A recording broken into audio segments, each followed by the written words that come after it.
Nearly every opinion can be associated with some political group or movement. Why? Why does everything have to be politicized? Why can't an opinion just be an opinion, and why can't the answer just be simple? Why do we make things political?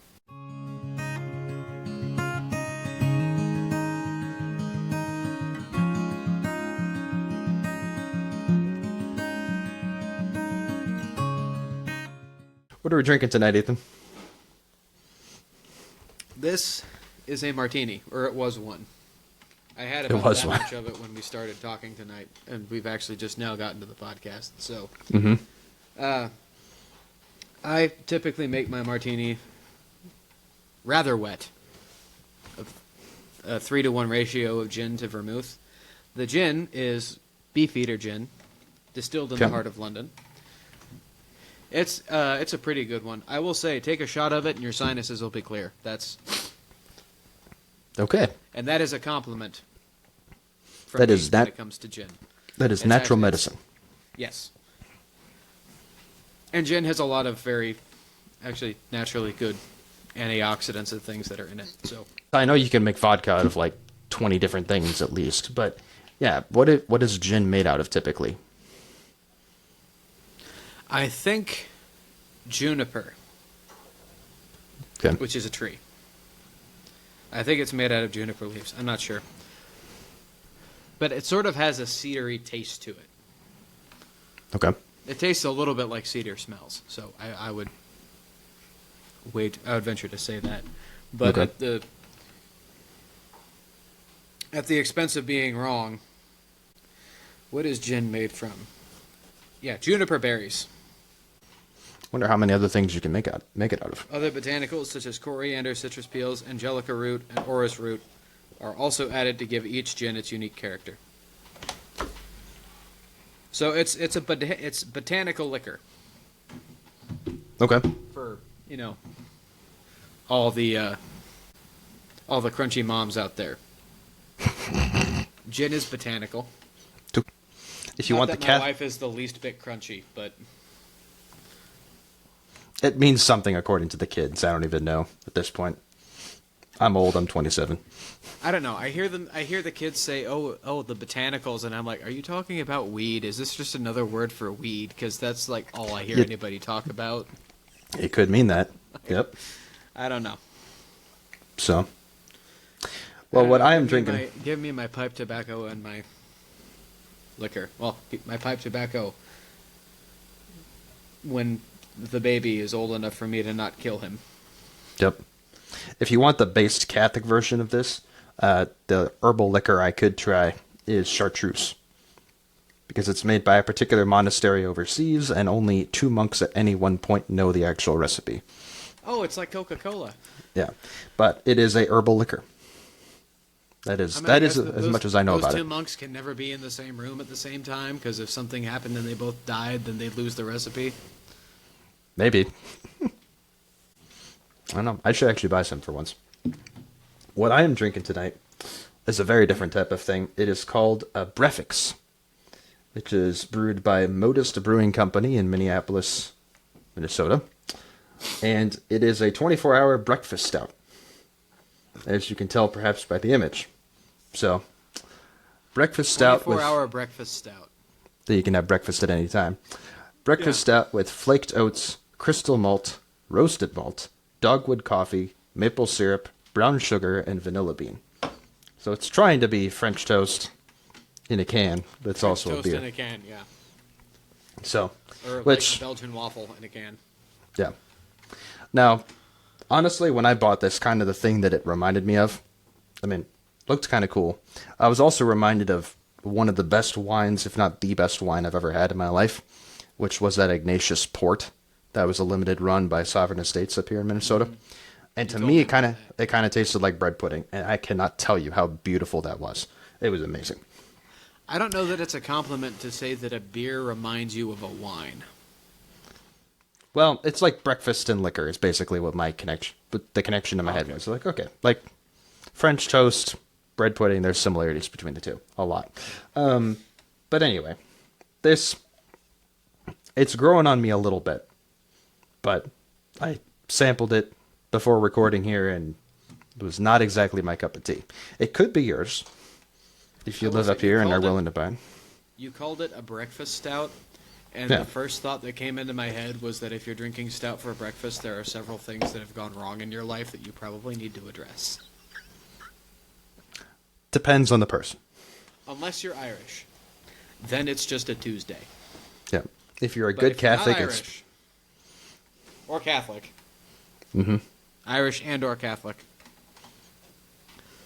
Then if you're drinking stout for breakfast, many things have gone wrong in your life. Yeah. No, I do like local craft brews.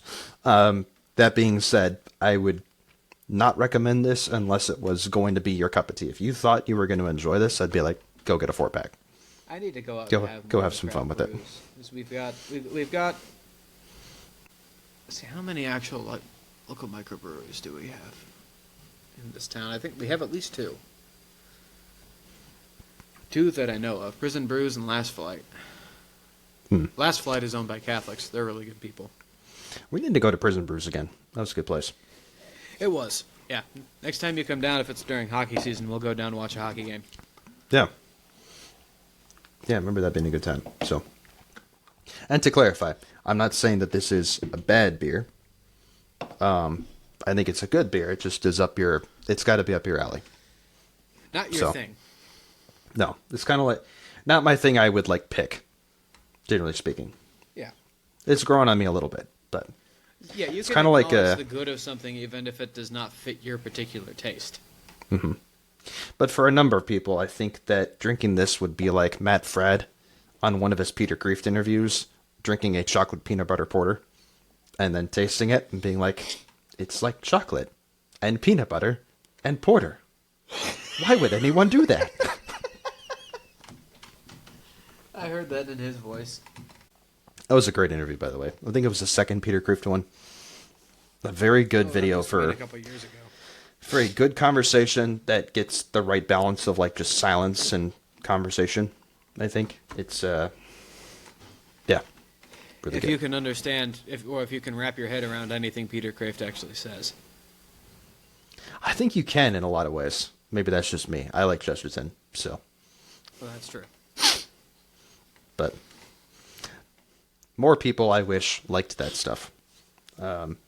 But Kreeft is just so brilliantly funny and down to earth, though. Well, I very often finding myself being a little bit like St. Paul and just being very grouchy and why can't all of you be like me, damn it? No. I wish all of you could just be like me, then we wouldn't have any problems. For every St. Paul, there's also a St. Philip Neri. That's true. Shaving half of my beard. For every gloomy philosopher, there is a Chesterton. For every Nietzsche, there's a Chesterton. Oh, no. We don't need Nietzsche in this. Only if we have Chesterton. They should have a debate. Oh my They can't. gosh. They can't. I don't think Nietzsche spoke English, and I don't think Chesterton spoke German. The interpreters would have a fun time. But Chesterton would at least be multitasking because he'd be writing 2 essays while having the debate. Of course, yes. So, well, what we wanted to chat about this evening is a thought that Ethan had recently. So I'll let him do most of the intro, but basically, there's a lot of our speech in society is political, whether we intend it or not. Like just the things that we converse about, the way in which we talk about things. It seems like we're associating what we care about on a day-to-day basis with a particular group, with a particular party, with a particular movement, with a particular, I want this for my country, or for my community and such. And some of that isn't just political. I think it's cultural. But our language usually, like, we take a concept and a number of times we'll identify it by a group that is representing that concept. Or by some kind of movement. Yeah. And there's, not a complete lack of merit to that. There is a merit to it, but there's also something to be said for not doing that and just treating concepts as concepts. Mm-hmm. And so we don't have to constantly put ourselves within groups, whether firmly or just by extension, in order to make a point about, well, this would be a good idea. And there's a localist side to this too. But at this point, I'm going to shut up and let you talk. So. Yeah, so I first kind of had this thought when you and I were having a conversation about cars, and we got onto the subject of electric cars, and I was basically listing off the reasons why I don't want an electric car, or why I would never buy an electric car. Willingly, anyway. I suppose if one was given to me, I'd be grateful for it, but I was listing off the reasons, and I got to the reason and I would like for my mechanic to keep his job. I like my mechanic. He knows what he's doing. And a combustion engine is actually, comparatively, a simple thing to an electric motor. And that's something he can fix. Or it's something that I can learn to fix myself in certain circumstances. Mm-hmm. And your first response to that was, yeah, you and I are both right to repair guys. I'm like, well, yeah, I guess, but I just don't want an electric car. I was like, and the instant you said right to repair, I was like, now hold on a second. That's political talk. I was just listing off the reasons why I don't want an electric car. And immediately you associated that with the movement of why the government should not be enforcing electric cars. Which the simple answer to that, because there is always a simple answer that does suffice, is that it is not just to just tell everybody what car they're allowed to buy. That's not exactly what right to repair is, but your basic point is still valid. What you're saying. Where right to repair is the movement that we want to be able to repair our vehicles and all that, and not have to take them to some expert someplace halfway across the country and yada yada yada. Yeah, I want to fix my tractor. I don't want to ship it to bring it to the dealership to get it fixed. Otherwise void the warranty or something. So, right. Yeah. But I was thinking that is political movement talk. And then that got me thinking that almost everything that you can think of, every opinion that somebody can have these days, very nearly every opinion that somebody can have, other than the most benign opinions of like whether or not pancakes or waffles are superior, nearly every opinion can be associated with some political group or movement.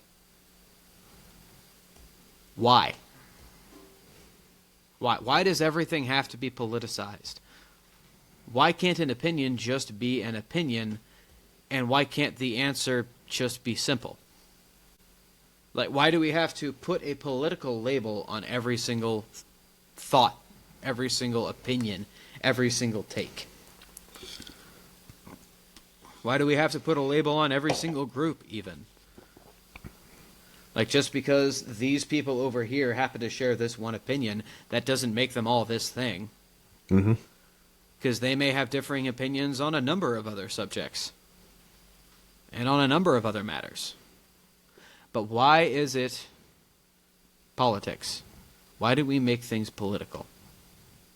There are a couple of answers to this. And this is at least in the United States. I don't know how things are in Europe and in the UK and in Asia, but at least this is what I see in the United States. There are a couple of answers to this question, why is everything political? One is man being the political animal. Politics being the method of letting people live peacefully together in society. That's actually what politics is. It is the science of rule, the science of governing. That's a little bit too simplistic of an answer, but basically that's what it is.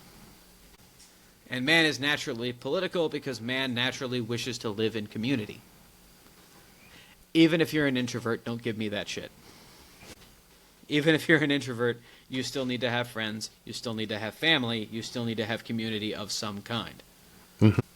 So that's one answer. Well, because we're a political animal, so we want to associate as many things with politics as possible. But that's not even really what I'm talking about.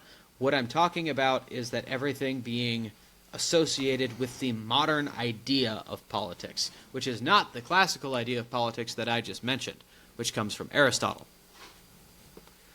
Because Aristotle is one of the first people to make the point, at least the first recorded people to make the point, that the smallest political unit is the family, because it is the smallest form of community.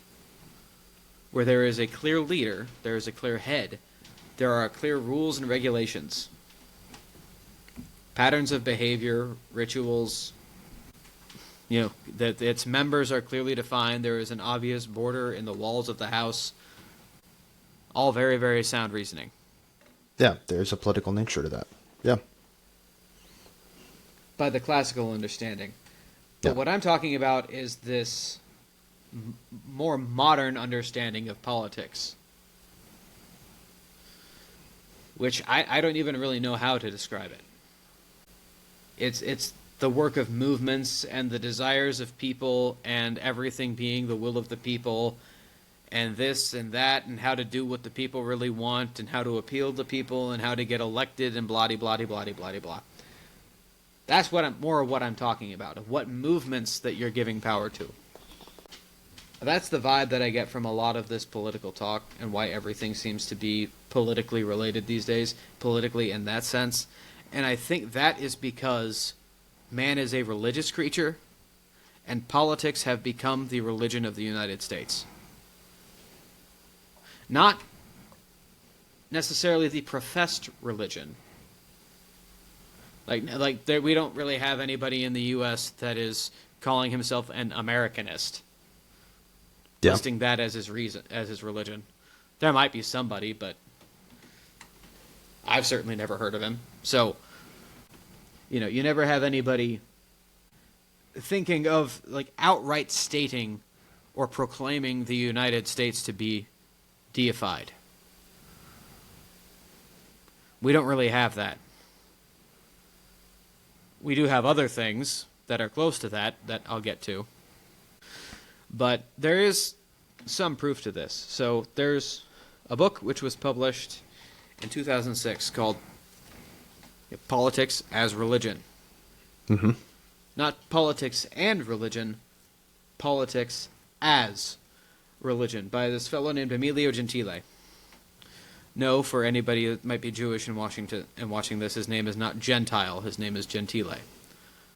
And this is a historical authority on fascism and totalitarianism and Nazism and all those things. He's done he has other books that are deep dives, and even in this book he does deep dives into fascism and totalitarianism and Nazism and communism and why those are all political religions, which are distinguished from the political religion of the United States. But some of my proof from this is, I can find the right mark here. So he makes the point that the American dollar bill is a religious symbol, which may offend some people to say that, but it is true. The American dollar bill is an inherently religious symbol, but not a symbol of Christianity, which is the supposed religion of the United States. At least primary religion. People go on and say we are a Christian nation. Not really. So when you say the dollar is a religious symbol, because I think most people would push back on that immediately. Do you mean that we glorify the almighty dollar in our lives? No, that's not what he's talking about. Okay. And he actually goes into great detail. So, in the middle, there's the inscription, "In God We Trust," which is religious. It's the motto of the United States, officially adopted in 1956. So the United States had no motto, apparently, until 1956, when President Eisenhower adopted "In God We Trust." Okay. And, that's Eisenhower. I don't know anybody that doesn't like President Eisenhower. It has the seal of the United States, which includes an eagle, which is a very, very old imperial political and religious symbol. The seal was chosen in 1776. Approved in 1782. The American eagle with spread wings. The arrows of war grasped in one claw with the olive branch in the other, so we offer both war and peace. We're good at both, supposedly. In its beak holds a ribbon with the wording of another national motto, E pluribus unum, one out of many, which is composed of 13 letters. 13 comes up a lot because we are a nation of 13 colonies. When you look at the back of the dollar bill, it has the partial pyramid back there with the pyramid eye at the top, which, by the way, this is also very Masonic, but we'll get to that later. The pyramid is composed of 13 blocks, which symbolize the 13 colonies. The eye, which means the eye of God. That's what that's called. Is an eye within a triangle is called the eye of God. Another 13-letter sentence from Virgil. As though spoken by the eye of God upon the 13 colonies, annuit ceptis. He has approved our undertaking. Okay. There's another inscription at the base of the pyramid, Novus Ordo Seclorum, which is a new order of ages. So, and this is not, by the way, this is not to go into some national treasure level of conspiracy theory bullshit. This is merely to demonstrate how the dollar bill is a religious symbol. Very, very religious, but not inherently Christian. Because, mind you, most of our founding fathers weren't actually Christians. Many of them were professed Christians, but most of them were deists. Which is not the same thing as an agnostic, but it's kind of similar. It's, oh, I believe that there is a God, and I have respect for him, but we don't really have much to do with each other. I just sort of acknowledge him every now and again. Yeah, and he's distant from me, so. Yeah. So it expresses a profession of faith, confers an aura of holiness on the people of the Star-Spangled Republic, its origin, its history, its institutions, and its destiny in the world. And he gets... he uses some very hot-button language here as well, because he calls this the American civil religion, which he means a system of beliefs, values, myths, rituals, and symbols that confer an aura of sanctity on the United States as a political entity. So basically, it's taking the United States as a political entity and making it sacred. Basically, sanctifying our political existence. And this is something that actually was not really done in this way in history previously. And I'm going to get to that later. So this American civil religion... So he makes the point we have our own holy scriptures, which are the Declaration of Independence and the Constitution, and those are frequently looked upon, like even with how they're displayed in the Library of Congress. And we talk about the Declaration of Independence and the Constitution of the United States as though they are sacred.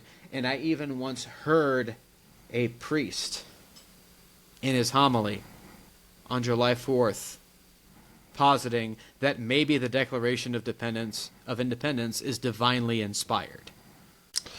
Gotta be careful when you say like that. That is about that far away from being actual active heresy. So, we have our own holy scriptures, treasured and venerated like the tables of the law. We have our own prophets, the Pilgrim Fathers. We have our own sacred heroes, such as George Washington, who's been called the American Moses, freed the new people of Israel from slavery under English, and led them to the promised land of freedom, independence, and democracy. We have our own martyrs. We have Abraham Lincoln, John F. Kennedy, and Martin Luther King Jr. Especially in the case of Abraham Lincoln, he was killed on Good Friday in 1865. There is a kind of a creepy parallel there, at least in my mind. Like all religions, the civil religion has its own temples for the veneration of its leading figures, such as the Monument to Washington, the Lincoln Memorial, and thereafter. Has our own holy days. Has its sermons and liturgy.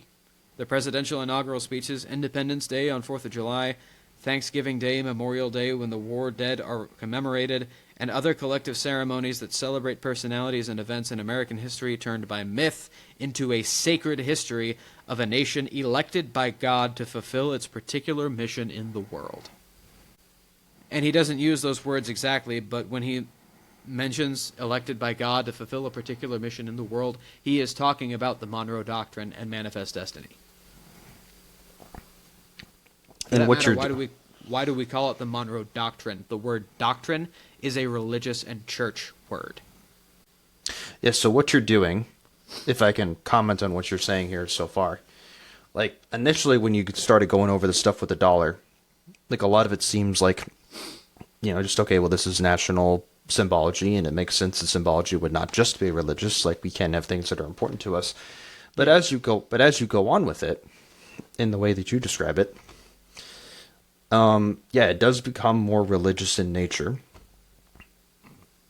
And then as you progress through these other examples that you talked about, you can better understand why Americanism is set up as a religion for people. Now, when you're starting to talk about your nation as being elected by God to fulfill a specific task, and all the other language you talked about that kind of gets at that, then you are setting up your nation and your government in the place of the church. Yeah. And that is a tier higher in the hierarchy than it should be. Yes. Like, why does our nation exist? Well, so it exists not because God elected us, but rather because we are, it exists so that it can be of service to God. That is the proper posture. And if you're going to have national symbols, it's not inherently wrong to take on the eagle as your symbol. Or you should be careful about what that means.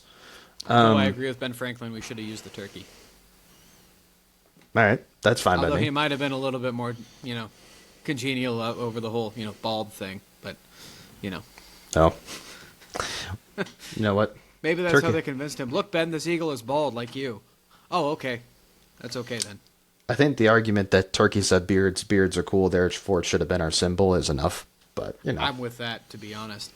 Why does it have to be a bird anyway? We could have gone with a bear. Could have. We left California have that. Somehow. And Missouri. All right, good. At least Missouri We have got two it. bears. So we're better.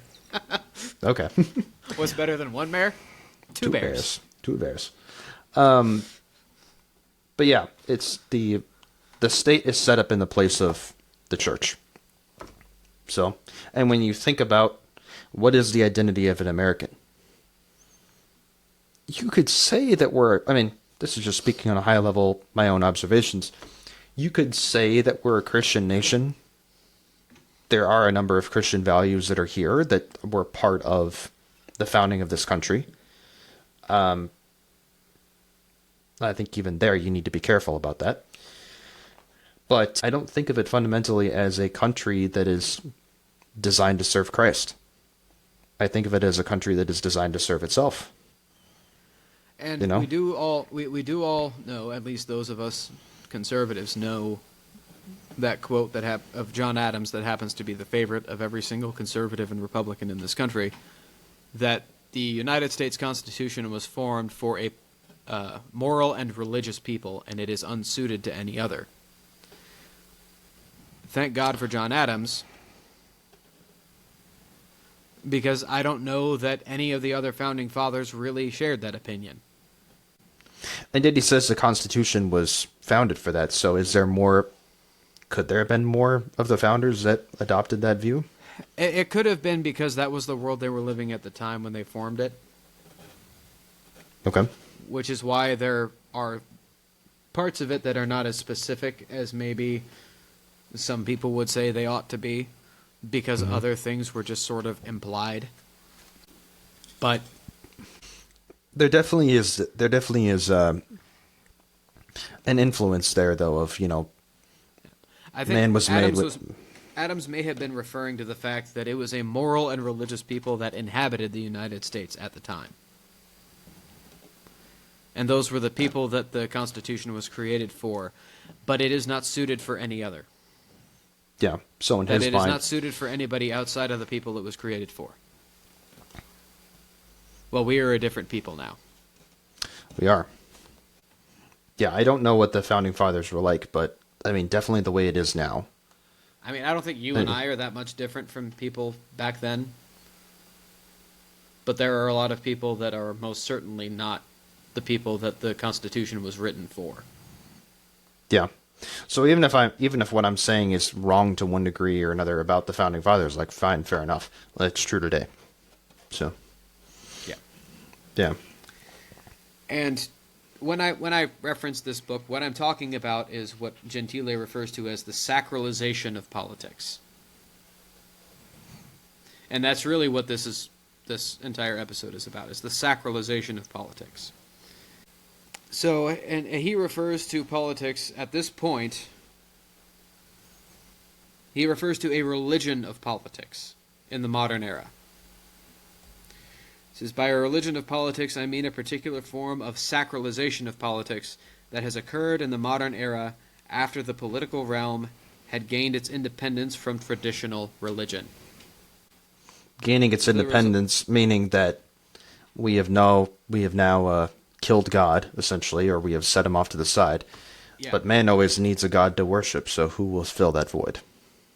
The resulting religion of politics is a religion in the sense that it is a system of beliefs, myths, rituals, and symbols that interpret and define the meaning and end of human existence by subordinating the destiny of individuals and the collectivity to a supreme entity. And I defy anybody to tell me that we do not have that in the United States when it comes to our identity as Americans. Do you know why it was so important that under God be put into the Pledge of Allegiance? Why? That we are one nation under God?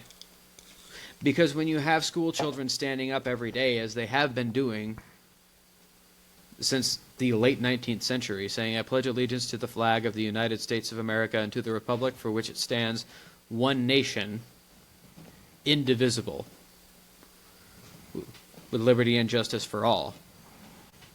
You are pledging your allegiance to a thing, and that is a repeated ritual, a repeated daily ritual that bears an awful close similarity to kneeling on a prayer mat and bowing to the east. We always face the flag and put our hands on our hearts when we do it. Every time the national anthem is sung, which is just a song about how wonderful our flag is, we put our hands on our hearts and we stand up. Mm-hmm. None of this to say that we should not be patriotic and we should not respect our country, but I think that in the United States we have a different idea of patriotism than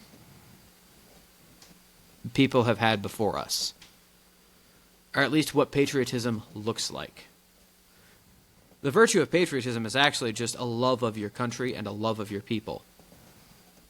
So it's actually very easy to be patriotic.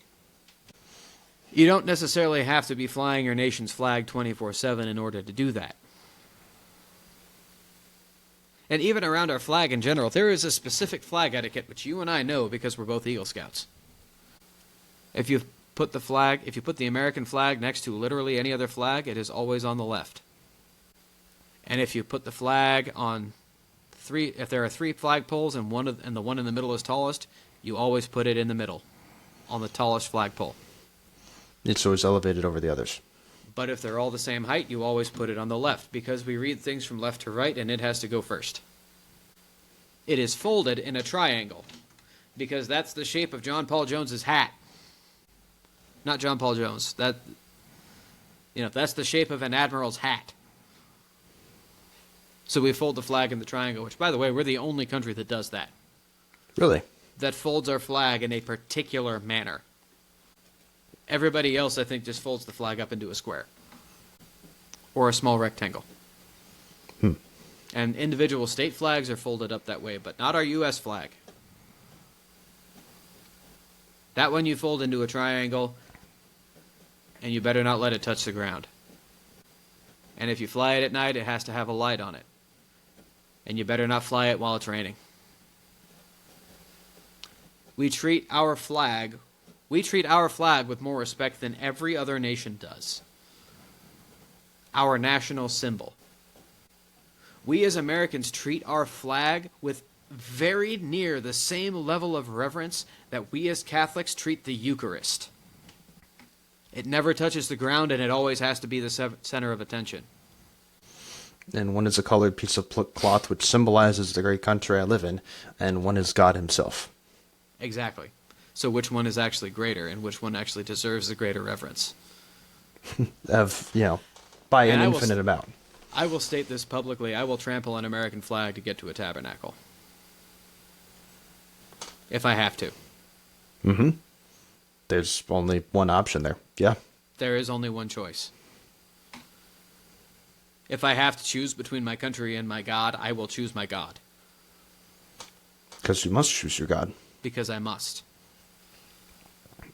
And we kind of talk about that, in the Bill of Rights with freedom of religion and such. We say that you are free to practice your religion. But even then, I think there's an attitude of the state is granting you that right. Yeah. Is that you can at least, do that at least the way that a so. number of people would read that today, as opposed to no, that is that is the only inalienable right you actually have. It's the right to worship God. It's the right to worship God and the right to do as you ought. So you have two actually inalienable rights.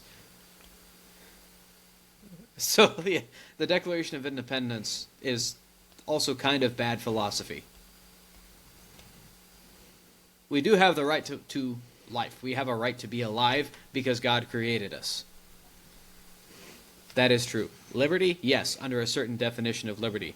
And the pursuit of happiness? Yes, under a certain definition of happiness. They had to have understood that. I'm not sure that all of them did. Because we all know what Benjamin Franklin was like. The word scoundrel is a little bit too soft. He was weird, I'll put it that way. Okay. He was very weird. I mean, when you glorify liberty, what does it mean? Yeah. The fact that you're glorifying it, that enough people would see it as glorifying it, is a problem in and of itself. You want liberty, but what is liberty? The fact that we made a massive statue to liberty, of liberty, that is sitting in New York Harbor, that we cast a bronze statue of liberty to put atop the United States Capitol building. Why? Why are we elevating liberty, which is this concept that almost nobody can define these days anyway? How many people actually know, even in the conservative movement, how many people actually know what liberty is and what the Founding Fathers meant by liberty? Did they mean the same thing that the French Revolution meant by liberté? The motto of the French Revolution was liberté, égalité, fraternité. Liberty, equality, and brotherhood. Well, no, that doesn't sound so bad, does it? If it's from a rightly formed conscience. If it's from a rightly formed conscience. But if it's from the French Revolution, you wind up getting the reign of terror. Yep. Pleasant times. For the sake of liberty, equality, and fraternity. It's also worth mentioning the French Revolution was inspired and modeled by our own. Inspired by and modeled after our own revolution. It's worth mentioning that it isn't necessarily inspired by and modeled after the American Revolution so much as the French perception of the American Revolution, because the only Frenchman that was actually here was the Marquis de Lafayette, him and all of his men. So they were the only ones that actually saw it and could have actually told anybody about it. So the only people that actually knew anything about it were him and anybody that Benjamin Franklin talked to or John Adams talked to in their times as ambassador to France. And did they see the perception of it, or did something else? Exactly. So that is worth noting, that there are marked differences between the two.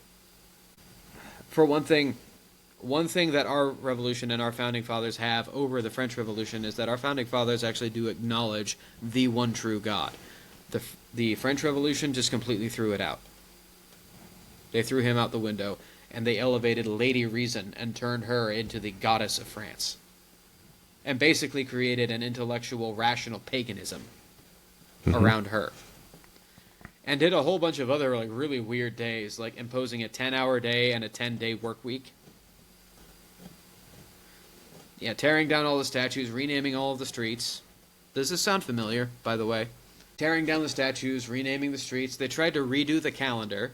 They tried to redo how many hours there were in a day. They tried to redo how many days there were in a week. Dang. They tried to completely upend everything, which is not what the American Revolution did at all. Yeah, so they saw tradition. The American and were Revolution like, was and basically like, we're kind of sick of being subject to the crown, and we would like to not be anymore, please. And the crown said no, and they went, yeah, we weren't asking. And here we are. I don't put the American political religion, the American civil religion, I don't put the blame for that on the Founding Fathers necessarily. Because they really had no way of knowing how we would all view them now. How people would view them later on. How people would wind up talking about Washington and Jefferson. I mean, Monroe, Washington, yeah, Madison. he was a, by all accounts, a humble guy who did not want to be president. Kind of did 2 terms against as well. He was elected president twice. I told a friend of mine this when I was working in the factory, and one of the guys I worked with was basically, he wasn't exactly the line lead, but he basically was the head of our part of the line because he knew the most about how to do everything. And we were like, yeah, you're in charge now. And he goes, but I don't want to be. And I said, George Washington was elected against his will twice to the presidency of the United States. Are you better than George Washington? And he goes, well, no. I'm like, good. Now get in there and be a leader and do your job. He basically just like, he slumped his shoulders and was like, you have a point. And HBO did a miniseries about John Adams, which is quite good, starring Paul Giamatti. Everybody should go and watch it. It is excellent. It's based on a very good book about John Adams by an author whose name I forget. Okay. But there is a scene in which it takes place immediately after George Washington is elected as the first president. And Adams goes in, basically, because he is vice president because he got the second highest number of votes. So he was basically the second most popular guy. Voted for by people who knew he would actually have been better at politics because, Washington is in a meeting with some people in a back room and he comes out and he just looks really uncomfortable. And he looks at John Adams and basically says, help. It's like, I'm going to be relying on you a lot. But we're sort of digressing here because the whole point here is the sacralization of American politics. And just the American political machine and political entity becoming the religion of the United States. At least in practice. Maybe not an active profession, because I think most people in the United States would not profess Americanization as their religion. But many of them actually practice that. And I have one final proof for that. Well, a few proofs, but I have let's go through them. Specifically. So there's the one that Gentile has already laid out. We have our own feast days, we have our own rites, we have our own liturgies, we have our own holy places, we have our own religious symbols, yada, yada, yada. A religion post-Christianity, post the conception of Christianity, although I suppose this applies to Judaism as well. A religion is meant to be something in which you put your faith and your hope for salvation. Judaism as a religion, it isn't just rites and rituals and practices. They are also meant to be waiting. The Jews are supposed to be waiting. And if you're a Jew listening to this and you've kind of given up on the Messiah coming, you're not a good Jew. So you should just be Catholic because he already came and we're the church that he founded and we are the only actual, real, practical Jews anymore. But, that aside. Christianity is a religion of hope. That we put our faith in Christ for our eternal salvation. Mm-hmm. Yeah, and it's not hope for a better paycheck. It's not hope for being protected from temporal enemies. It's not hope for the things that I want the government to fulfill. It's not any of those, but its aim is higher than anything the government can fulfill. People may have a knee-jerk reaction to this, but this is something I want to say. We talked about it a little bit last night when we were planning for this. This is something else that I want to say, is that when President Trump was elected, because just to backtrack a little bit, people treat him like a savior, which he never claimed to be. All he did, he actually ran his campaign very well and correctly. Basically, he ran it like a job application. Like, here are my qualifications, and here's what I plan on doing in this position. So we gave him the job. But there are people in this country who treat President Trump like a savior. And I was guilty of this too for a moment, because when he was elected, I breathed a sigh of relief, which I suppose a lot of people did, because then we don't have 4 years of Kamala as president. That's a heck of a bullet to dodge. Mm-hmm. It is a correct thing to be grateful for. Yep. And it's a correct thing to be grateful. But what then entered my head after the sigh of relief was not correct. What then entered my head was a brief temptation to think, oh, now all of my problems will go away. That somehow President Trump was just going to make all of my problems disappear. That he was going to make things better. And that is not what the government is for. They are there to protect you. They are there to keep you safe. They are there to provide for your temporal good. But they are not your hope of salvation. And to be perfectly honest, my life has not changed very much. Even aside from the cost of a lot of things going up and economic things going kind of out of whack, aside from all of that, my life between the first term and then Joe Biden and now the second term, my life is not that much different. I still get up in the morning and I still go to bed at night. Which is funny because we don't think about it that way.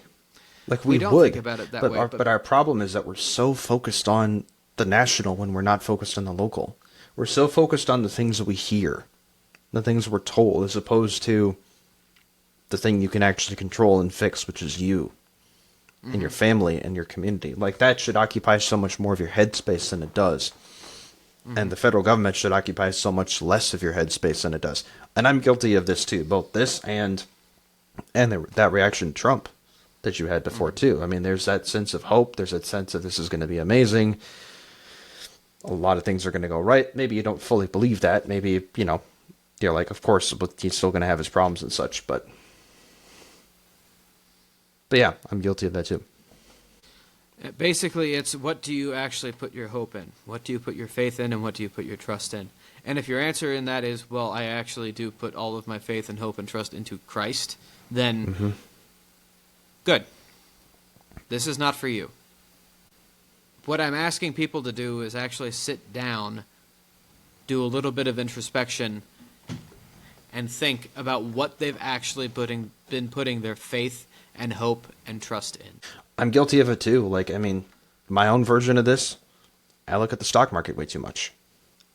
That's not the government, but you get my point. It's I care so much about the governmental and political situation influencing the stock market. That should not happen, but it does. So that's an unfortunate situation that we live in. Inflation and money printing, but conversation for another time. So I don't want to bore people, even though I think some of that's important. But even though I think it's important for people to know that type of stuff, and to, we'll just say, invest intelligently with regards to that fact. I think I and many other people are guilty of just spending way too much time looking at it and paying attention to it. And what I should be paying attention to is my own soul, is the people around me. So, like you said, do some introspection. Yeah, take some inventory about it.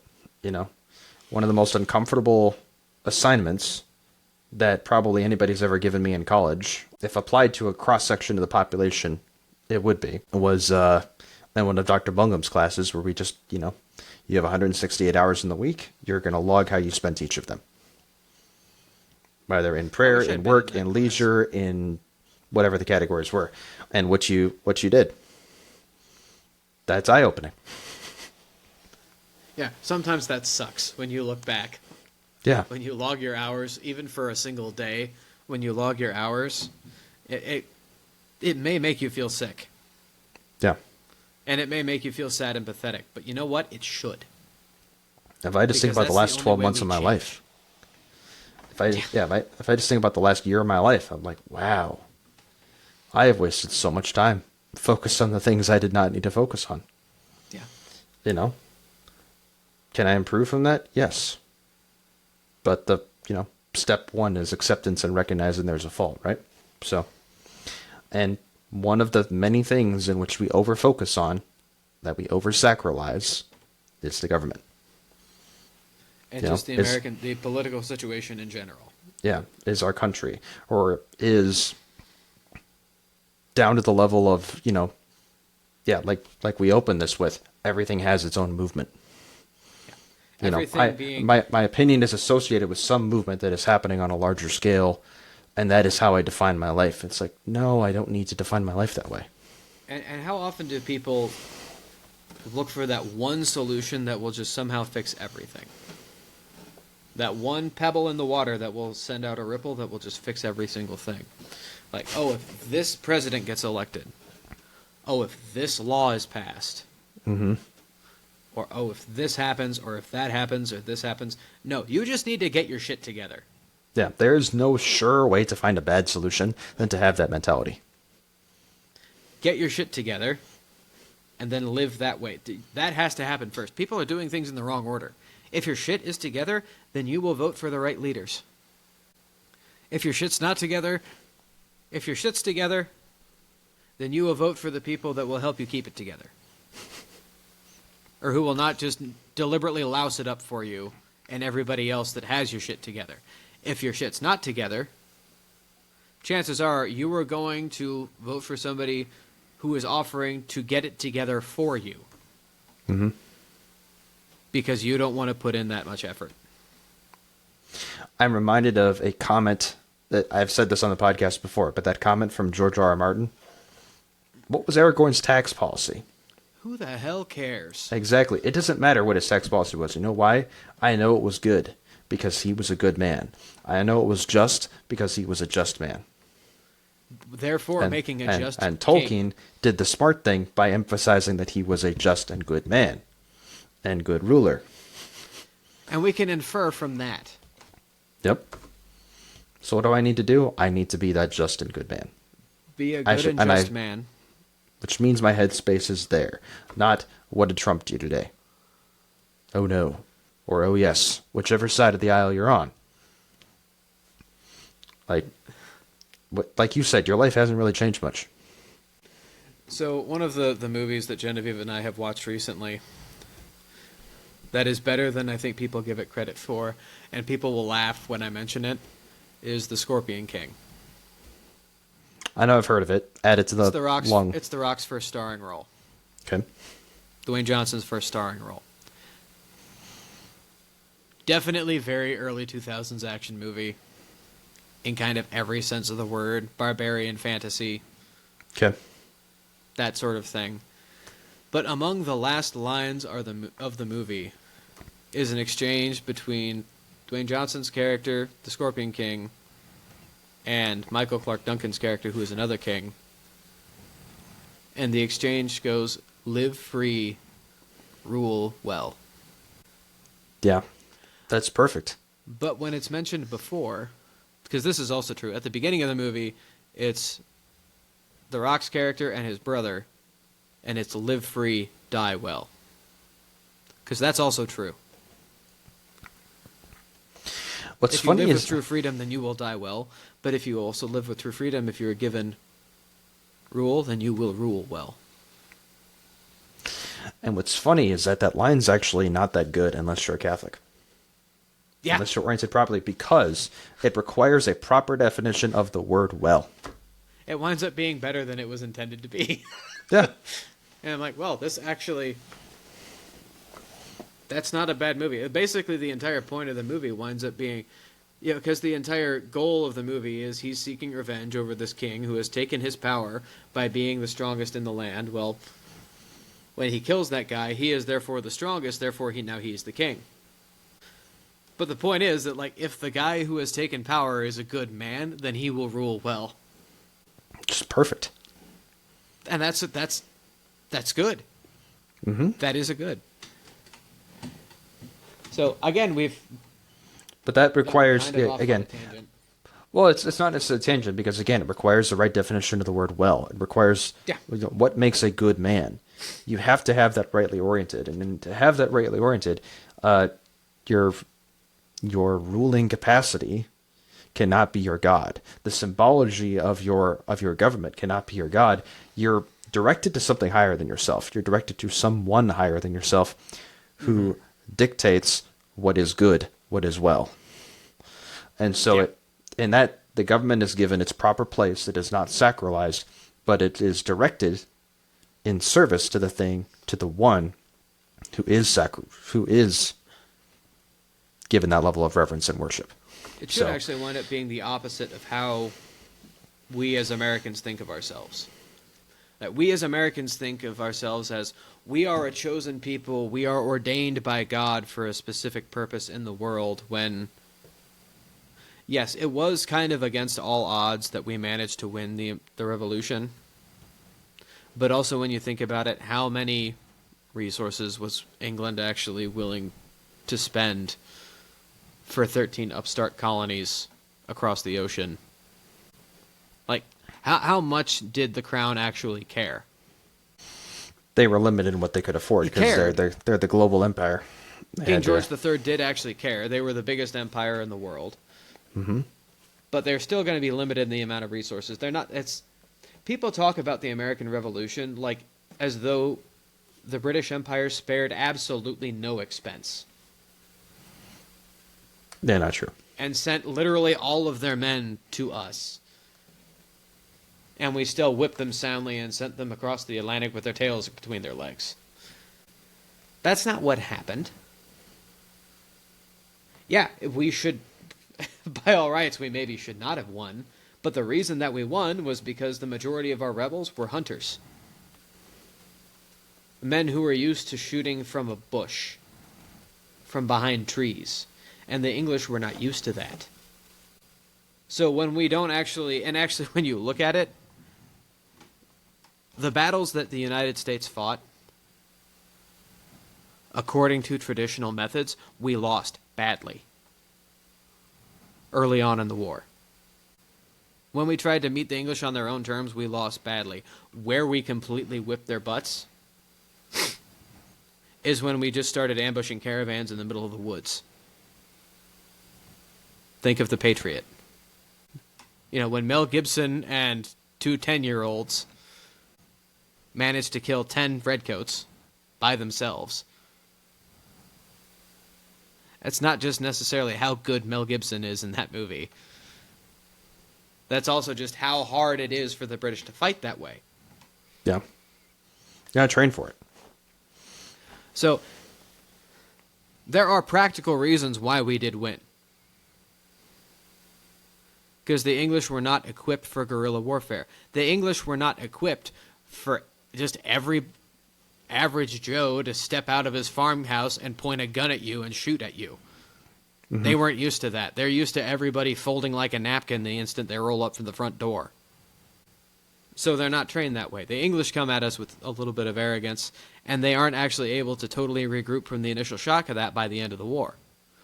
But yet we treat it as though, we only won. We won because God ordained it There's also God's permissive will and God's active will, and I'm still not sure which one it was that allowed the United States to gain her independence, but we'll get to that another time. Well, he allows us to have free will, so he allows us to make choices. And there's enough times where he is... Everything happens in accordance with his will, whether it's permissive or active will. Yeah. Everything happens in accordance with his will. So the United States' victory and independence was in accordance with God's will. That is true. But people take that and they just completely run with it and say that we are ordained by God for some high and great purpose, and now we are Zion. When you ought to be very careful with that language, because the logical extent... Well, the flip side of that is that sin is also in that same permissive accordance with God's will. And when the Pilgrim Fathers first came, they were planning to establish a city on a hill shining for the rest of the world to see. When the Pilgrim Fathers came to establish Massachusetts, they wanted to make a Calvinist utopia. Wonderful. Yes, and if that just made shivers run down your spine at the words Calvinist utopia, it should have. Because I cannot imagine anything more boring or dull than a Calvinist utopia. Anyway, the point being that the United States thinks way too highly of itself. We as Americans think far too highly of ourselves, to the point that we even tell ourselves outright lies about our own history. One of the most common ones among conservatives is the United States is the first nation in history to abolish slavery. That is manifestly untrue. Do you know who the first people were to abolish slavery? The first nation, the first government to formally abolish slavery by law? Take a guess. I'm going to guess Great Britain. Yeah. 30 years before we did. Through no small effort of a very good man named William Wilberforce and the preacher that wrote Amazing Grace. Because he had originally been a captain on a slave ship, and then he had I think he had either a mystical experience or he had a conversion of some kind, and then he wound up being a minister. And he was a very good man too. But that's also a really good movie. The movie Amazing Grace, you should all go and watch it. That's a very, very good movie. It's about the abolition of slavery in the British Empire. Okay. But not just them. The Spanish had actually also gotten the ball rolling on the abolition of slavery. Because it happened in stages. Mm-hmm. So in the case of the British Empire, a lot of things happened that set the stage for the abolition of slavery to take place. With the Spanish, the abolition of slavery itself had to take place in stages. Limitations on the slave trade being put in, and then how the treatment of slaves, and And then I think the actual final formal abolition of slavery wound up being in like the 1870s for the Spanish Empire. But they at least got the ball rolling in the 1820s. So just the profound arrogance that the United States has. No wonder Europe doesn't respect us.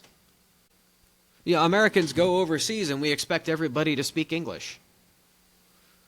Because we are the nation of manifest destiny. We are chosen by God to bring freedom to everybody else in the world. Our vision of freedom. We are going to be your savior. And that basically has been the dictation of United States foreign policy for the last 100 years. We went over and helped in the First World War for like 5 minutes. And then once it's over, we pretend that we won it all by ourselves. Hey now, Devil Dogs is one of my favorite Sabaton songs. Devil Dogs is an excellent song. And all respect to the United States Marine Corps. We're recording this on Veterans Day, by the way. So the Marine Corps' found anniversary was just a couple of days ago. All respect to the United States Marines. Yes. You're all a great bunch. Semper Fi. Respect to the Army, the Navy, the Air Force. begrudgingly respect to the Air Force. We care. But we care, and we're glad your Wi-Fi's working. But I think, but I mean, the larger point to draw out of this, right, is put not thy faith in princes, right? yeah, You know, and when you rely on the state to fix all your problems for you. Don't look to the government for salvation. Yeah. But when you do look to the government for salvation, when you sacralize it, to use that term again, when you sanctify it, when you make it God, when you make it the thing you worship, that you give your life to above everything else, well, it also explains that other behavior you talked about, right? Because, well, I have to, like, the thing that I worship can't be wrong. It has to be omnipotent. It has to be all perfect, right? So I have to whitewash my history. I have to make myself look better than I do. Right. You know? Which isn't to say that the U.S. doesn't have virtues. It isn't to say that none of the things we did overseas for other countries was, you know, that it was all bad or something. There was good things we did. No, there's no such thing as a country that has only ever done good or only ever done wrong. Yeah. That's actually not true. Mm-hmm. The only argument that could be made for countries that have only ever done wrong is like, or at least governments that have only ever done wrong, is like maybe the USSR. Yeah, it's like I do want us to take care of our own. I do want us to take care of our people, but you know, I like the Marshall Plan. So. Yeah. Yeah. But yeah, the larger point being, if the government is God, I will seek to make it perfect in my mind. Yes. And I imagine that I will preach it. Oh, go ahead. Yeah. It's you this soft worship of the United States as an entity, to the point that blinders are thrown up to the genuine, actual evils that the United States has done in the world. And yes, you can still be patriotic and acknowledge that, yeah, probably shouldn't have done that. Yeah, probably shouldn't have dropped those bombs. Not probably. No, we definitely shouldn't have dropped those bombs. Yep. Now, we've done all sorts of heinous things. We probably, well, not probably. Outside our borders and inside our borders. We definitely should have given the native tribes a better deal. And honored said deal. We should have held up our end of all of our bargains that we made. Mm-hmm. Because that's what an honorable and good man does. Is the only reason that they broke their end of the bargain is that we didn't hold up our end. So yeah, we definitely should have given them a fairer shake. And there's an argument to be made, we probably should have just left them alone to begin with. Did we need to expand?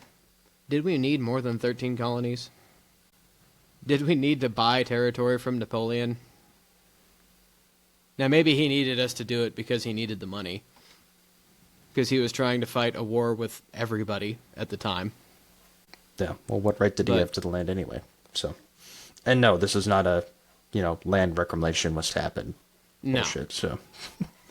Actually, the French took their land in a lot better way than the United States did. I hear a crying child. I'm going to have to pause for a moment. Welcome back. I was not able to get her to go back to sleep, but she's sitting right over there, and she's just going to sit right there quietly while we finish. I'm going to try to get her to go back to sleep on the couch. I want to pivot from this a little bit. I want to pivot from this and go back to some of the stuff we were talking about before, the historical component of this in our own country. We've talked about, how the French Revolution kind of copied us and to one extent or another, or at least they had a perception of us that they were inspired by. We came out of the post-Enlightenment age. We did not exactly come out of the most Christian of ages, or the most Christian of movements, to use that word. So yeah, so it makes me cringe a little bit every time somebody mentions or somebody makes the claim that, the United States was founded on Christian principles and we are a Christian nation founded by Christians for Christians and in Christ and yada, yada, yada. For one thing, Christ is actually not mentioned in any founding document of the United States. Ever. It's we Christ, the people, the right? second person of the Trinity, is not. It's we the people. God is not mentioned at all in the Constitution.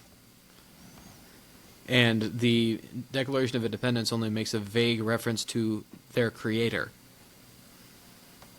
People are men are created equal, endowed by their creator with certain inalienable rights. So that is the deist element of we're going to acknowledge that there is a God that exists, but he doesn't really have a whole lot to do with us. So we're on our own to an extent, and we have to, we kind of turn ourselves into gods in one form or another as a result, because we need someone to worship again. Basically. If we've kicked him off to the side.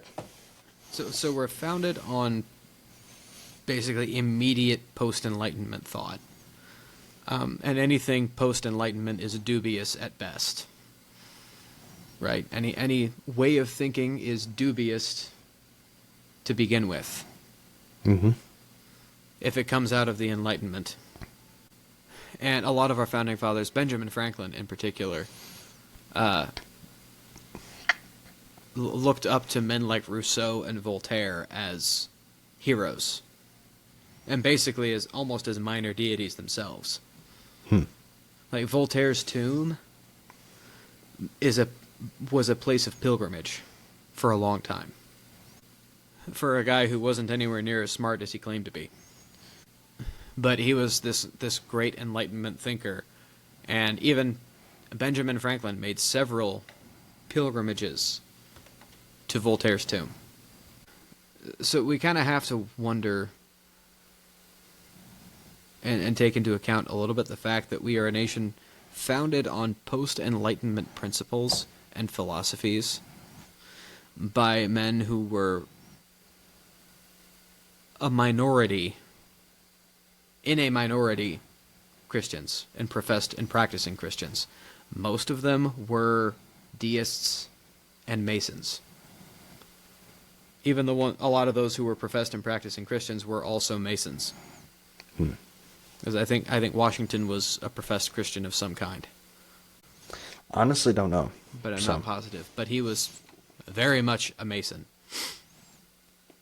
Yeah, my understanding was that he was a Mason. He may have I want to say it was a high-ranking Mason, but it was kind of a social thing, as opposed to necessarily like I espoused whatever the tenets of. Well, we say that, but Masonry was important enough to him that by his direction, the foundation stone of the Capitol was laid with Masonic rituals and symbols. It could still be a social thing then, but which is not to say that it was a good idea. It was not. No, it's not a good idea at all. And as a brief aside, I don't view Masonry the way most people do. Most people view Masonry as, oh, it's purely just a social club, or, oh, they are the literal devil. I don't view it in either of those ways. I'm perfectly fine doing business with Masons. My chiropractor is a Mason. I actually have no quarrel with Masons in particular. Freemasonry as an idea concerns me.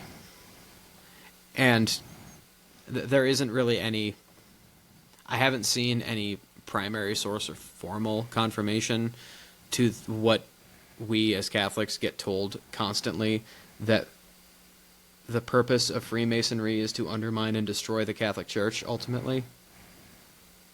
That is the literal specific purpose for which Freemasons were founded. I have not actually seen any record indication of that. Yeah. I know it's a banned group. I know we're not permitted to do it, but I think we're not permitted to join, and no Catholic in good standing can join the Masons. But it's mostly, I think that Freemasonry is an example of the hubris of Enlightenment thought, where people wanted to, a bunch of guys wanted to not have God, and they wanted to not be formally members of a church, but they wanted to have that social organization, and they wanted to have some kind, the rites and the rituals and everything. And because it was Enlightenment, we put everything on, we make everything about the light of reason, which is a big thing for them. So they make up a whole bunch of stuff, and they borrow a whole bunch of symbolism and ritual from various places that they have studied, various pagan practices, and pagan symbols, and they even use some Christian symbols as well, and some Jewish symbols. And later on, they started adopting some Muslim symbols. That's where the Shriners come from.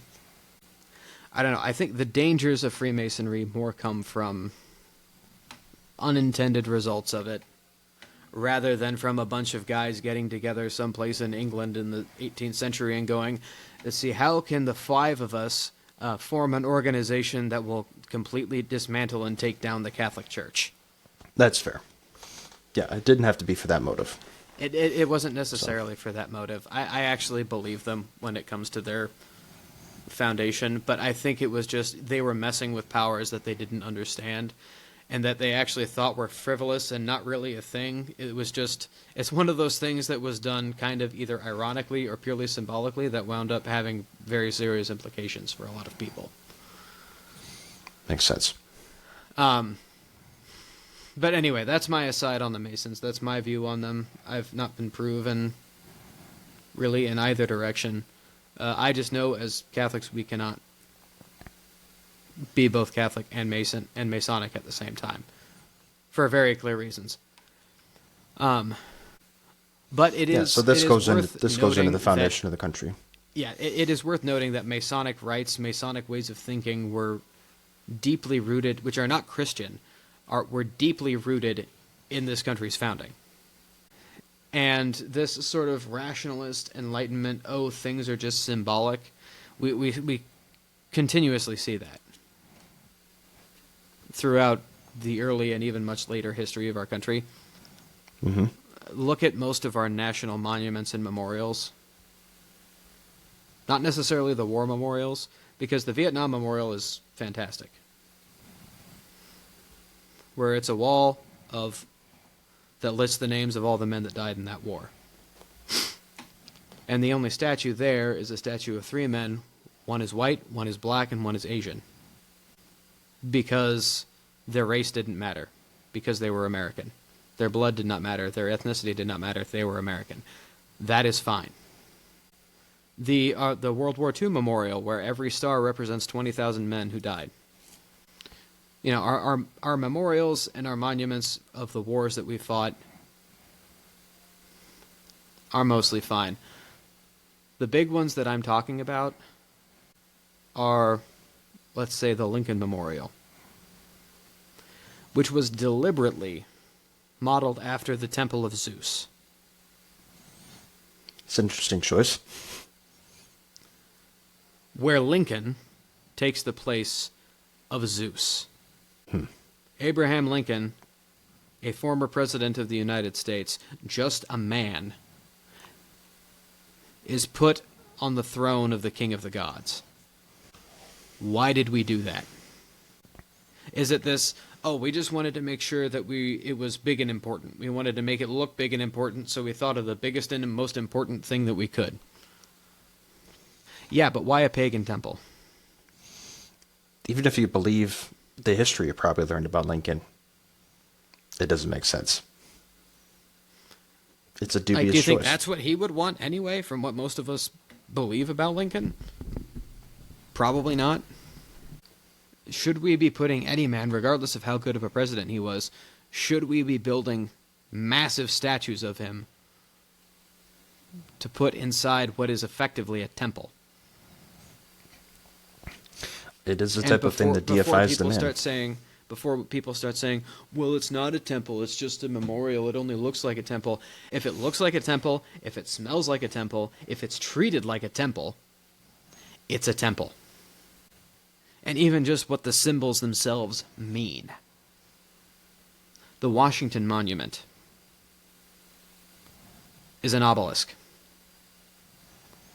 A massive obelisk, which is an ancient symbol, an ancient Egyptian pagan symbol, which represents a ray of light from the sun. It's an ancient symbol for the sun god Ra, that the Masons adopted as a symbol of the light of reason. But ultimately, it is a symbol and an homage to a pagan deity. The Jefferson Memorial, just a stone's throw from Lincoln and Washington. The Jefferson Memorial was specifically designed after the Pantheon in Rome, which is now a church. It was consecrated by Pius X. No. One of the Piuses. Pius VII, maybe? Yeah, I think it was Pius VII. Consecrated it. Really? As a church. The name of which I can't remember because all the modernist idiots refuse to call it what its actual current name is, and still only refer to it as the Pantheon, as though it is still a temple to all Roman gods. It's just not widely known. I'm only learning this now. It's actually, right now, it is actually a church that was consecrated to Our Lady. And again, rightfully so. Why did we do that? Why did we model our monuments to our founding fathers after ancient pagan temples and ancient pagan symbols, which no other nation has ever done? Before us, anyway. You'd never see anybody in the Middle Ages doing this. You would never see anybody in the Renaissance doing this. Sure, they used mythology during artwork, in artwork during the Renaissance. Mm-hmm. Sure. There are lessons to be learned from mythology. That is one thing. What I'm talking about is taking a statue of a man and placing him literally on a pedestal, on a dais, that you have to walk up the stairs to get to, where he looks down at you from a massive chair, from a massive throne, as though you were climbing Olympus to kneel at the feet of Abraham Lincoln. The best that I can say for that is that that was not necessarily the intention, but it was not as thought out as it should have been.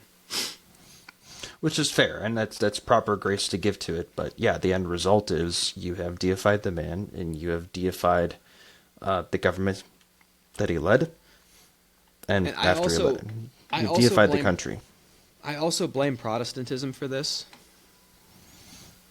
to an extent, because the widespread Protestantism, at least as it is understood in this country, it does not have rites, it does not have rituals, it does not have a mass of symbols, not like we do as Catholics, or even that the Orthodox have.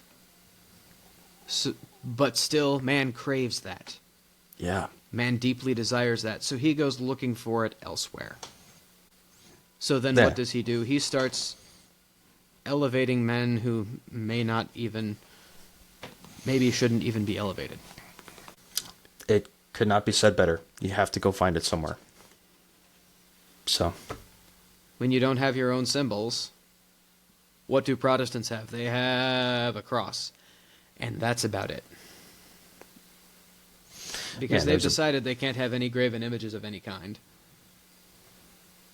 Because they're going to interpret that commandment literally. Yeah, so what are they going to worship? I mean, they're going to attempt to worship God, but they're going to do that through 1,000 different ways. And so what does that mean? Which is, it interestingly ties back to how we worship liberty as Americans, and we can't even define what that means. Yeah, so if we're to say that American politics is the religion of the United States, or that it is the civil religion of the United States, what is the God of the civil religion? There's a couple of answers. Liberty, maybe.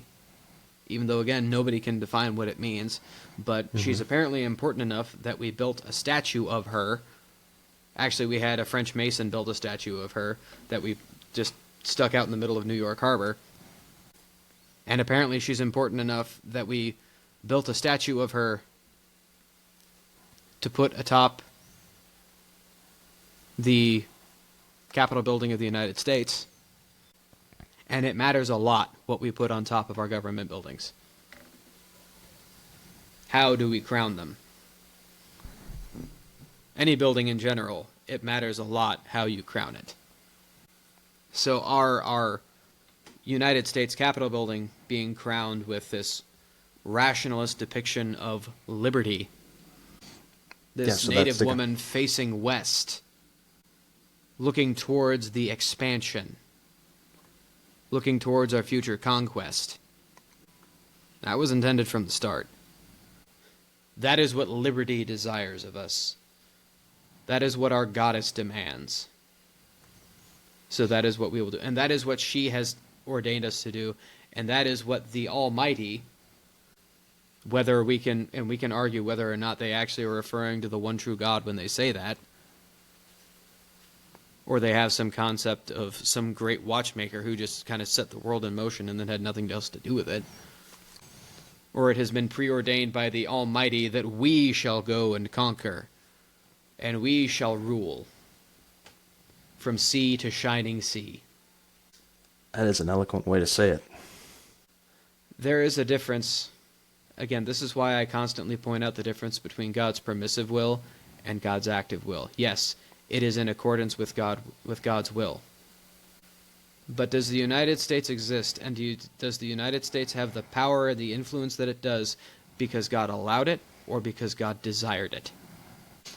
The argument is far... Yeah, you can... That is two different things. If you're going to make the argument that he desired it, the evidence ain't there. Why does God desire that the United States spread influence to as many nations as humanly possible? Particularly one that was founded on post-Enlightenment rationalist thought, Masonic principles, and spread by Protestant arrogance. Because this is government by the people for the people. So the people are what matter. The only thing that God actively wills, the only entity that God actively desires to conquer the world is the church, which Christ established. And ironically, which plenty of Americans feared that we would do as Catholics. Yeah, that's why there was a huge debate of whether or not Catholics should even be considered citizens for a really long time. Yeah. Until Garibaldi stole the Papal States away. That they feared that we were going to raise a papal army or something, or be the papal army. Yeah, they were afraid. Didn't happen. That didn't happen. Just another one of the conspiracy theories about Catholics that is not true. But the only thing that God wishes to conquer the world is the church that his Son established. Mm-hmm. And that is purely in a spiritual sense. Hence the difference between the and the faith to conquer the hearts and minds of men. If that is what comes first, God really does not care what method of rule we use. Well, and it calls to mind the difference between... And if that's what's first, God does not care who the most powerful nation is. Yeah, true. It could be Lithuania for all he cares. Lithuania could be the great world power at some point in the future. If the people are virtuous, that's a good thing. So no, the United States does not have some sort of manifest destiny. Because we just decided that, because we won this war against the English, against the British. We won 2 wars against the British. We won our independence from them. And then we won when they kind of tried to take it back. Because of that, we now have a manifest destiny to go out and conquer everybody else. It's none of that works. That's profoundly arrogant. Yeah. And I'm not... I won't say that I'm an isolationist, because pure isolationism is we should not even be interacting with any other country. That's what Japan had for almost 200 years. Actually, a little bit over 200 years. From like 1635 to 1851, that is what Japan had, was pure isolationism. Nearly pure isolationism. The only people allowed from the outside were the Dutch. Well, this is, considering how all of us, I think, were raised, both you and I and the folks listening to this podcast, I think there's something eye-opening for all of us in what we've talked about. You know, because some of this has just been ingrained into us from the very beginning. Mm-hmm. So, what do we do about it? Just keep your own life rightly ordered. I don't ever mention any of these things as a doom and gloom. Oh, so-and-so is trying to control you. Like, I'm not a conspiracy theorist at all. I'm not saying there was some giant conspiracy to make the United States the global hegemon that would, or like some Masonic global hegemon that would conquer the world and spread Freemasonry to every corner of the world, and then and somehow the modern nation state of Israel is involved and the Jews, but that's not what I'm saying. What I am saying is that we need to return to a proper understanding of patriotism, which is the love of your country, which ultimately stems from the love of your neighbor, because your neighbor is your countryman. You should love your country and your countrymen, and you should be loyal to your country. But we also need to remember in what order our loyalties must lie. As St. Thomas More said, I am the king's good servant, but God's first. That ordo amoris concept makes its return, right? God, then family. That becomes a recurring theme with this channel. It does. That's going to be one of our. That's going to be one of our things. Apparently. Well, in a disordered world, I mean, so much of what we talk about comes down to just put the right order back to it, right? And all of the ways in which that can be done. But in this context, what does it look like? Yeah, God matters most. Then your family. Then your local community. Then your city. Then your state, and now we've actually gotten to the federal government, which still matters a lot. But that should also dictate, more or less, the amount of time that, the amount of your headspace that you devote to it, right? Here's an example of the practice of the Ordo Amoris. Sadly, the Dodgers won the World Series. Sadly, indeed. And screw them. But they were playing the Blue Jays. Canada's team. There are a lot of Americans that play for the Blue Jays. I would say actually most of them are probably American that play for Toronto. I don't know where most of them from, but I do know where one of them is from. He's from the next county over to me. He grew up about 45 minutes from where I live now. Currently plays for the Toronto Blue Jays. That was my reason for being happy that the Blue Jays made it to the World Series. And that was ultimately my reason for cheering for the Blue Jays. Was because we had a Osage County boy up there. And that did my heart good. As it should. To see a fellow Missourian, because you don't see those very often, but a young man from Missouri, from the next county over, there was a closeness that I felt to him, even though I'm pretty sure I've never met him. There's more of a closeness that I felt to him than of the Dodgers being America's other team. Than cheering for the Dodgers because they're the American team, even though they outsource all of their talent and skill to Japan. Personally, I think the Japanese should just stay in Japan and play better baseball over there, but that's beside the point. Beyond that, there's also the consideration of just, okay, how do I keep these things rightly ordered? What is the proper function of the government if I'm not supposed to sacralize it and deify it in a fashion? Well, it's to safeguard your temporal good. And it's supposed to take care of the roads. It's supposed to, it's supposed to make sure that justice is done, right? And there's a ton of facets in which that's supposed to be done. And a broader discussion of what exactly that entails partially has been discussed already and partially could be discussed another time. But its job is to take care of, your temporal good, which is not what ultimately matters in life. What matters in life is where you end up for all of eternity. By definition, infinitely more valuable. And that is not the purview of the government, that is the purview of the church. And that is not to say that we shouldn't be wanting people's temporal goods to be taken care of. Exactly. It's just rightly ordering it. This modern idea of the separation of church and state, which is never actually stated in the Constitution explicitly, but it is at least implied in part by the First Amendment that the Congress shall not make a law establishing a state religion or impede the free exercise thereof. So a lot of America's political religion comes from at least the practical separation of church and state that happened.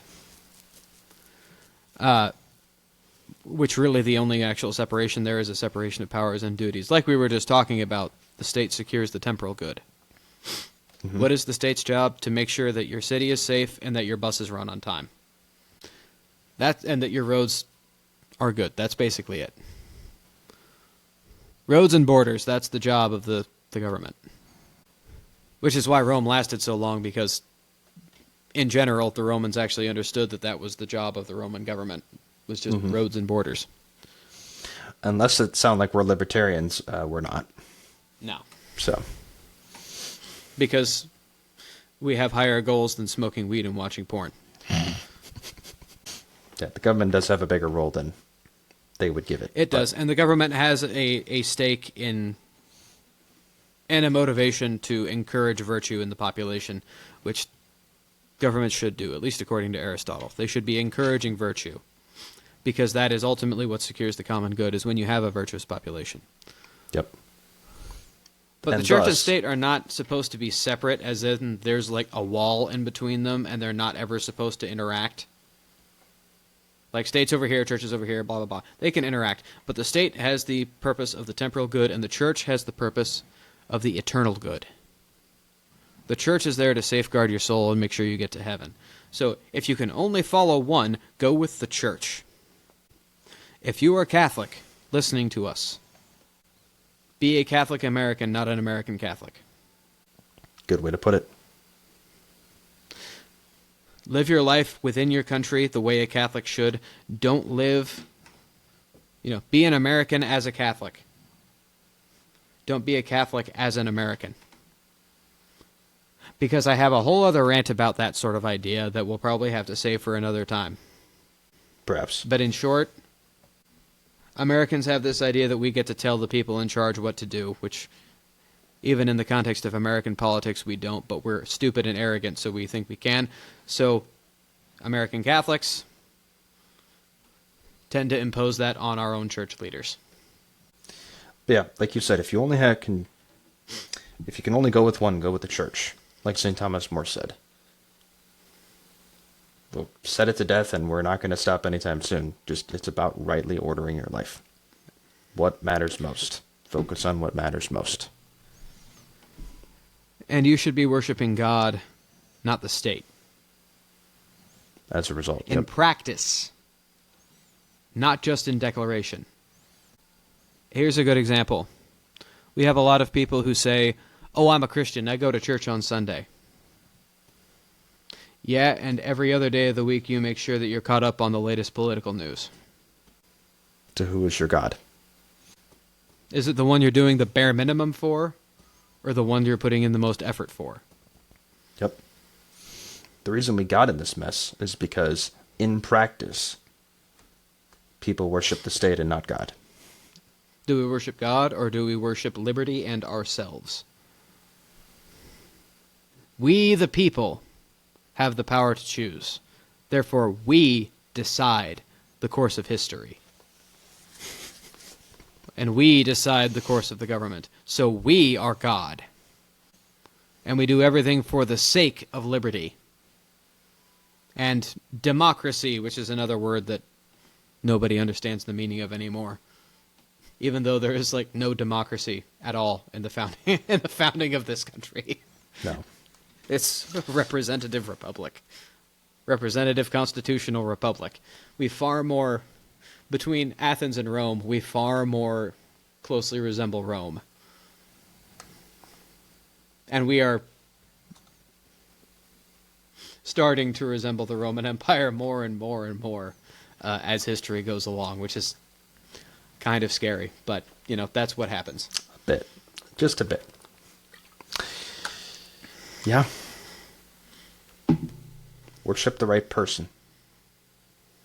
You know, and that person is not Trump. No. If it were Kamala, it would not have been her. Oh, heavens no. You know, it's not the government at large. It is the one who made you. And the one to whom you owe worship. Literally everything. So go work on that. Ignore our other advice and actually go watch a podcast about God. And have a good time doing it. And a good evening. Good night.